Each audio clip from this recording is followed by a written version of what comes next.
Fande Kabarebe, turaganira n'ubundi kuri ndi umunyarwanda, ingabo n'urukingo, ndi umunyarwanda, impamvu, igitekerezo ngenga cyo kubaho kwacu. Makuru make ngira ku gisirikare, make yashoboka, nuko iyo umuntu aje mu gisirikare bamukura mu busivili. Bafite uko bamubwira abasivili, ndavuga amakuru make mfite, nshobora kuba nibeshya, ariko abo twagiye tuganira banyuzeyo bose barakubwira bati barabanza bakagukuramo ubusivili. None afande, ko mwagiye mwakira abantu baturutse imihanda yose mu rugamba rwo kubohora igihugu, hari ukubakuramo ubusivili ariko mwagombaga no kubashyiramo ubunyarwanda. Icyari cyoroshye muri ibyo byombi ni ikihe? Ibyo Cleophas Barora avuga nibyo.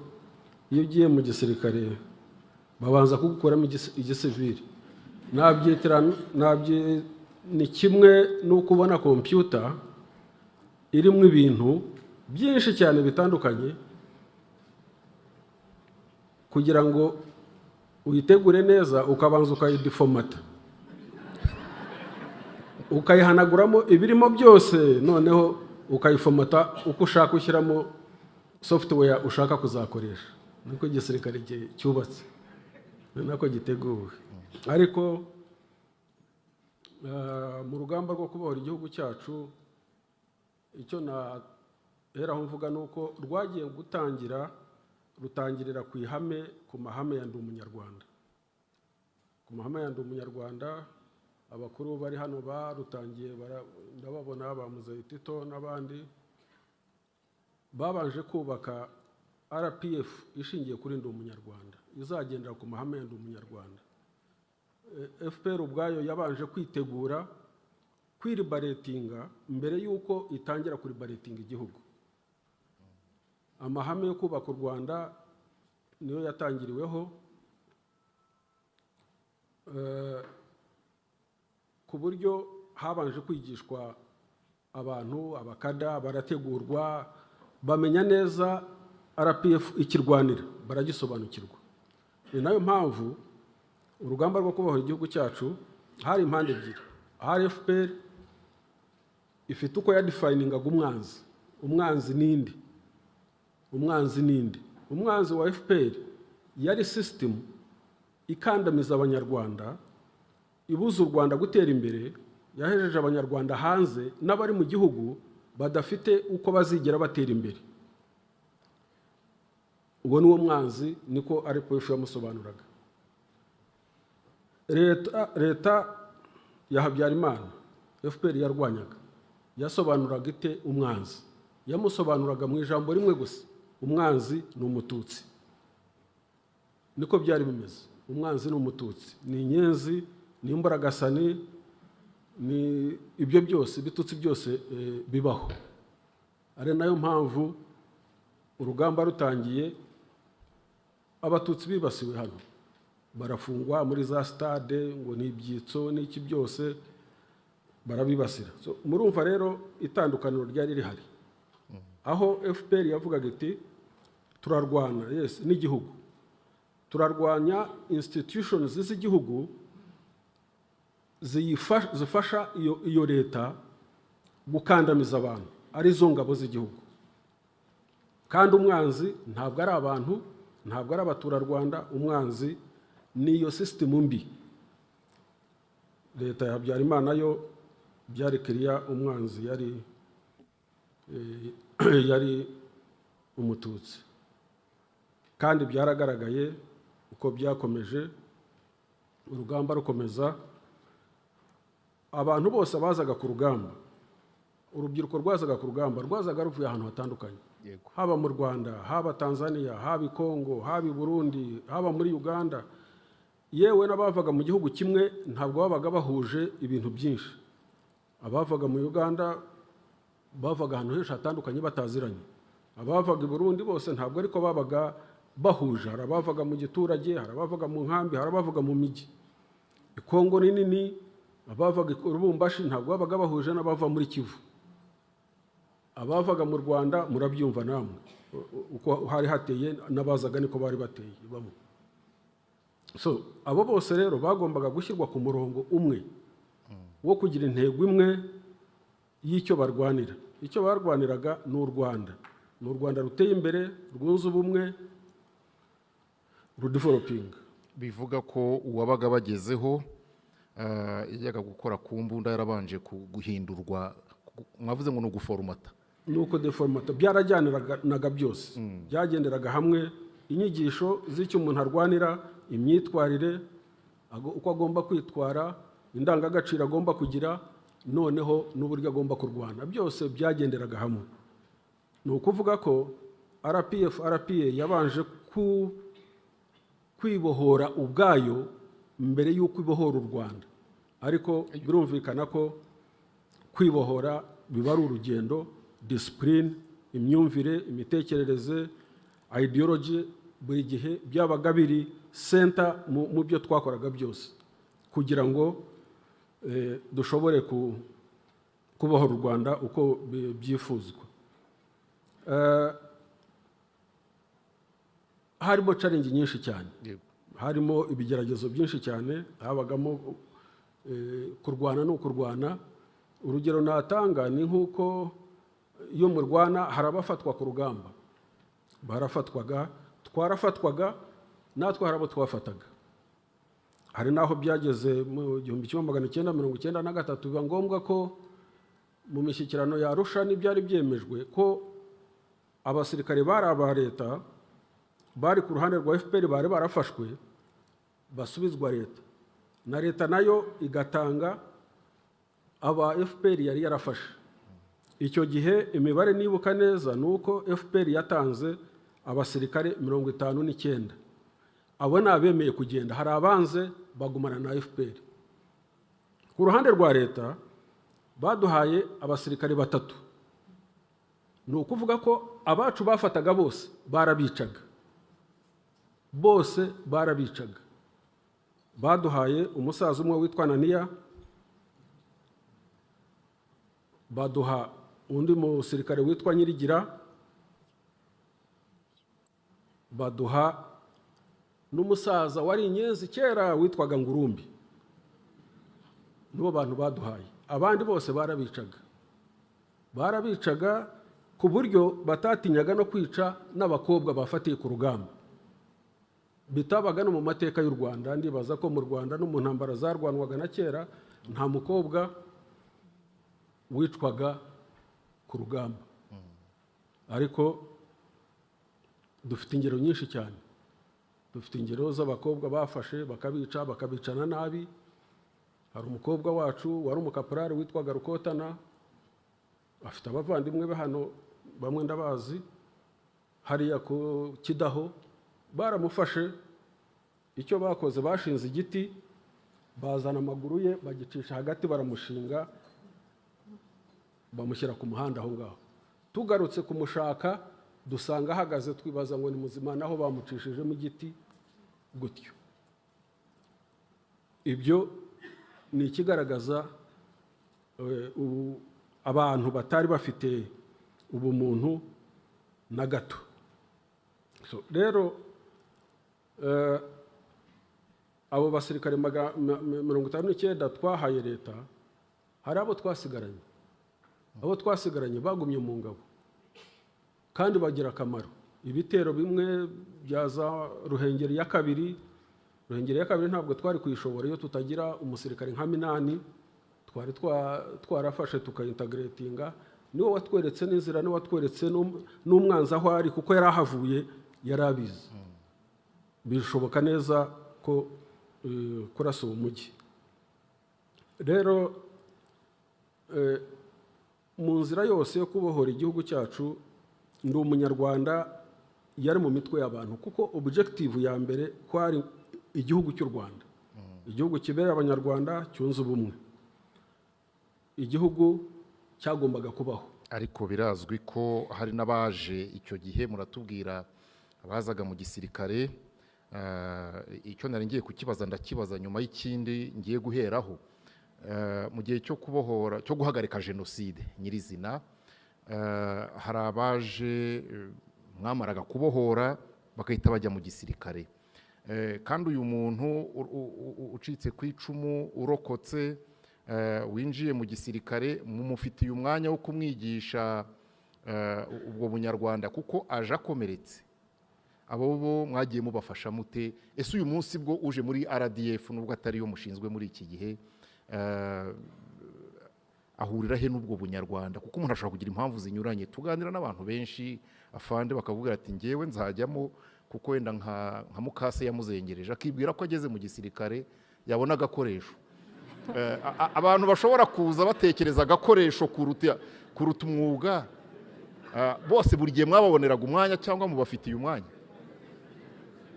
Birumvikana nyuma yo guhagarika jenoside abasirikare abenshi bazaga bafite ibyo bitekerezo, bazaga bashaka kwihorera, bazaga bashaka ako gakoresho, ariko icyo basangaga RPA ikomeye cyane idadiye, basangaga RPA idadiye ku buryo ntaho bashoboraga kwinyagamburira, byari bigoye. Ariko abantu n'abantu, hariho ababikoraga ku giti cyabo, uwo nguwo agahanwa by'intangarugero, hari n'uwabikoraga akiyahura. Hari umusirikare wabikoze Gikondo hariya ariyahura arangije kwica abantu ari igicubwe. Hari abagiye bahanwa, ni uguhozaho. Ariko byagiye kugera 94 ingabo za RPA zimaze kuba ubukombe ku buryo n'uwazizagamo uko yabateye uko ariko kose yageragamo agahinduka byanze bikunze. 94 haje abasirikare benshi 1500 icyarimwe mu kwezi kwa 7 barakiriwe, hinjiye abana benshi cyane bavangwa n'abo ngabo. Birumvikana ntabwo byari byoroshye gukora integration nyuma ya jenoside yari ikorewe abatutsi muri ako kanya, aho abari barokotse babonaga ko ari ugushinyagurirwa kwinjiza abasirikare bakoraga jenoside cyangwa bari ku ruhande rukora jenoside. Birumvikana abinjizwaga nabo ntabwo bari bafite icyizere cy'uko bagiye kujya mu ngabo ngo bakorere igihugu. Bumvaga ko ari amayeri y'inyenzi, ko ntabwo bari bwinjizwe, nta gaciro bazahabwa. Ariko ntabwo ariko byagenze. Barahari hano bamwe baza kubyivugira. Icyiza nuko abantu bagihari bakwiye kujya batinyuka bakavuga amateka yabo, ni nayo yafasha aba bana bakiri batoya, kuko ni ibintu biba byarabayeho. Ni amateka, twese dufite amateka twaciyemo. Abantu bajya batinyuka abivuge kuko nta ngaruka byamugiraho, ahubwo ni isomo ryiza ryo abandi bashobora kuba bakwigiraho. Abo basirikare uvuga bahagaritse jenoside cyangwa binjiyemo igihe jenoside yakoraga abatutsi yahagaritswe, bari bakiri bashya. Ntabwo hashize igihe gitoya cyane, ni benshi muri bo bambukanye n'abandi kujya gucyura impunzi zari hakurya. Impunzi zari hakurya, umuzi aho zari ziri ni Mugunga, ni Katare, ni Gahindo, ni Gashusha, ni ku mupaka, ni Kibumba, ni hose. Ariko hari nk'ingero zimwe umuntu yibuka ukabona ko bitanga icyizere cy'uko kuba umunyarwanda, ndi umunyarwanda, ari ibintu byoroshye biremerezwa n'abantu baba bafite inyungu zabo ku giti cyabo, ariko ntabwo ari ikintu kigoranye cyane. Ingabo zimaze kwambuka kujya gucyura impunzi zaciye hagati y'inkambi nyinshi. Hari inkambi za Mugunga, hari n'inkambi zari Katare na Kahindo muri Rucuru. Zaciye hagati, ingabo zaciye hagati. Duciye hagati, ingabo zari za Exfar zari zarahunze ziza kudutera mu birunga bya Nyamuragira. Zije kudutera, ikirunga kiraruka. Ikirunga cya Nyamuragira kiraruka 96. Kirutse ari Exfar twarwanaga twese turahunga. kuko ntawashoboraga kwihanganira ikirunga. Exfari zihunze ntabwo nibuka aho zahungiye, ubwo zagiye mu ahantu kureho, noneho hari impunzi zituruka Gatare ni muri Rucuru zishaka guca hagati ya Nyamuragira na Nyiragongo ngo zijye Mugunga, kandi aho zagombaga guca niho amashami y'ikirunga cyarukaga, niho yacaga. Uzi ikirunga kiruka kigaba amashami, ushobora kwibeshya ugaca ahantu amashami akaza guhura ukagoterwa hagati, byose bigahura. Icyo gihe ingabo z'Inkotanyi icyo zakoze ni iki: twahagaze ahantu tudiporoyinga abasirikare kugira ngo izo mpunzi zavaga Katare zijya Mugunga zitagwa mu kirunga, zidaca muri ayo mashami y'ikirunga, zibacisha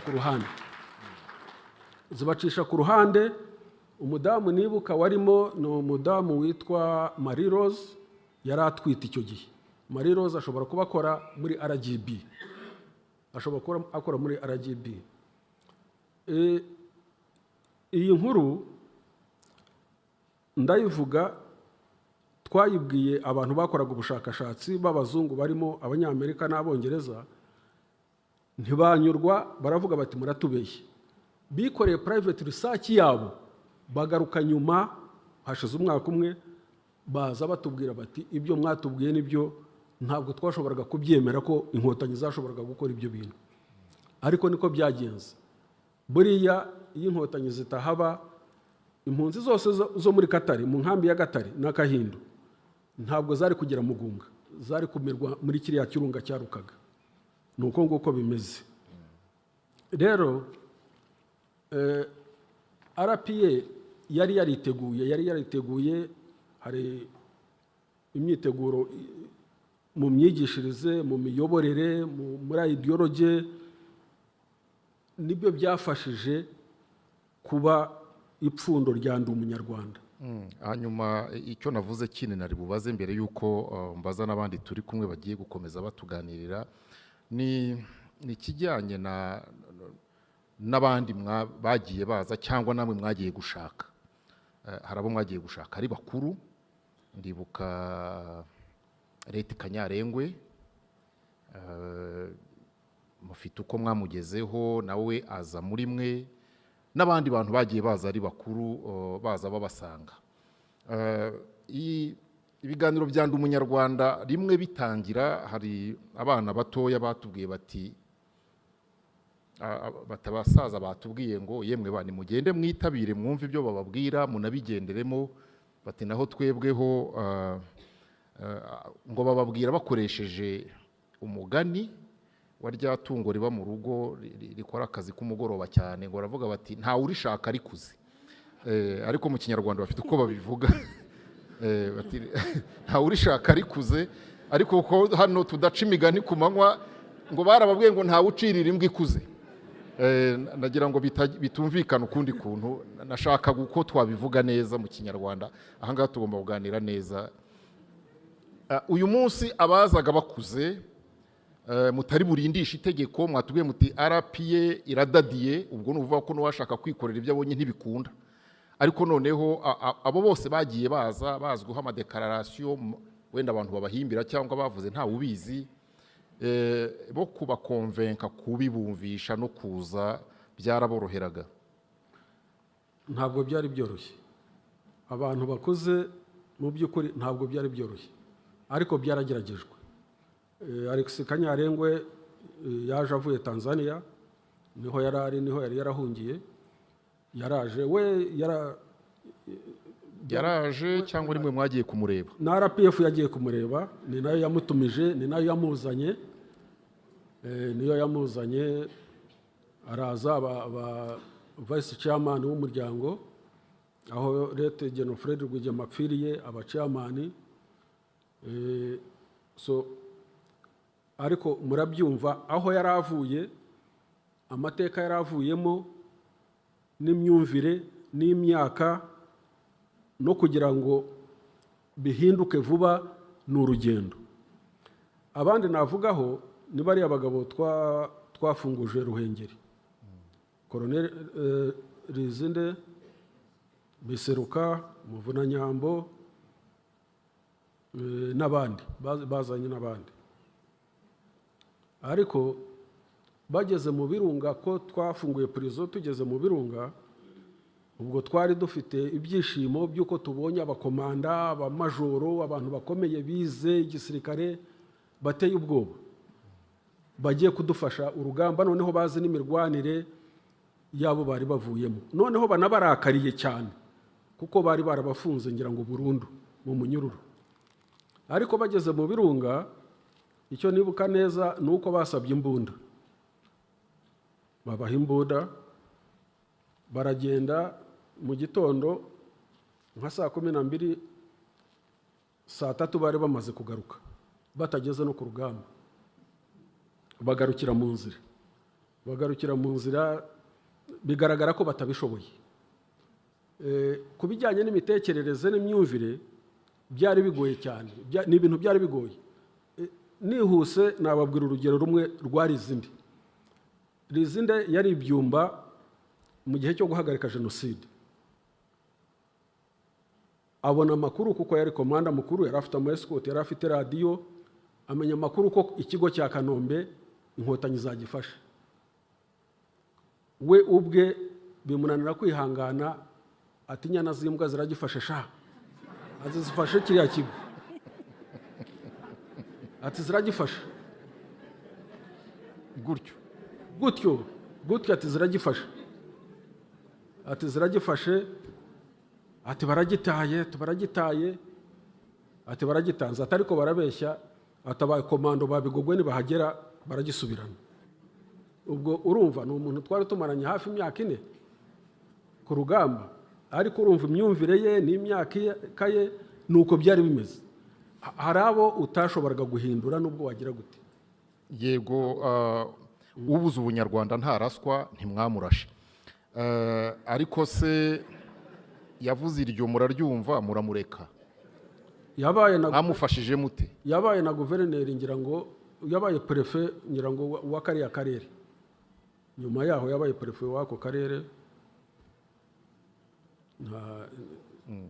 Ni ibintu abantu bari bamenyereye, hari n'ibintu bitatangaza. Rizinde kuvuga ibyo, n'ubundi yari asanzwe abivuga turi kumwe imyaka yose, yarabivugaga